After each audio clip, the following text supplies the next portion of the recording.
So the licensing fee with Genistar, the upfront fee is £140. Here's what's amazing is we've never changed that fee since 2007 when we established the company. We've always tried to keep those costs down to where there wasn't a huge barrier to entry, Daryl. And 140 quid, I don't know where you can go to start another business that has the kind of earning potential that we have, similar to a franchise, okay, for 140 quid. Most of them are tens of thousands of pounds and huge overheads. Yeah, I mean, I'm gonna be honest with you, Jeff. When I saw the £140 the first time, I had the money, I could afford it. It wasn't an issue.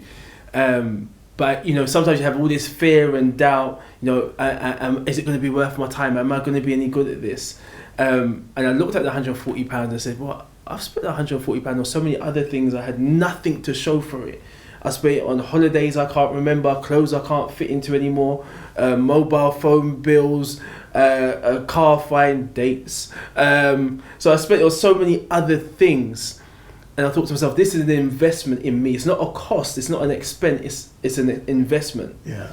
And so many people go to university as an ex-teacher that will go to university for 3, 4, 5 years, get 20, 30, 40 grand in debt, and 80% of those people typically don't even work in the subject they studied. Yeah.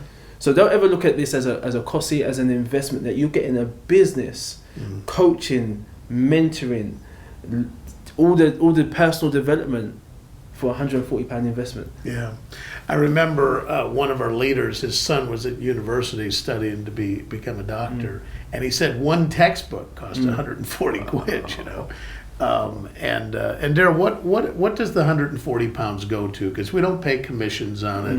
It's not a profit center for us. But what does that cost actually go for? It's like a DBS, but there's so many more checks because we're in financial services. So there's about 14 to 15 checks that have to be done. That's a requirement by the FCA to make sure that every single member is licensed, they're legal. And imagine this, if someone was to go through your personal finances, you'd like to know that there have been some thorough background checks done on them, right? That's right.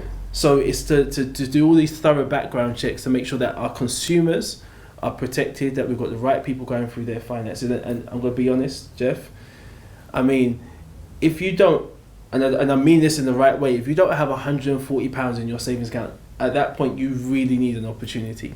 Whether it's this opportunity or something else, something needs to change in your financial situation if you've been working for a year and there's no money there.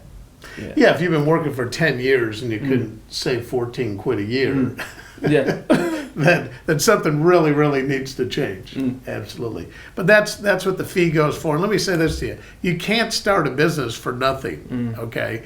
And I don't mean to be glib, but £140 is really nothing. I mean, it's if you had a flat tire and you had to get it repaired, it was 140 quid. You would find the 140 quid. If I said to you, here's the keys to a new Mercedes, you got to find 140 quid. I bet you they'd find 140 quid. I'll borrow a pound from 140 people.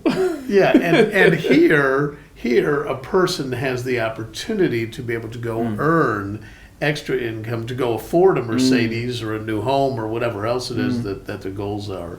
And so that's what the cost is. And there's really no ongoing fees that we have other than if they come to a school or a particular program. And even that is optional. They don't have to attend. It's not mandatory for them to do. I think the other thing that people forget, it's a business expense. That's right. So get an accountant and put it down as a business expense. Yeah, absolutely. Yeah, we're not accountants, but probably, your mobile phone and, potentially your home office and that type of thing all can actually help save you money by being self-employed. Yeah.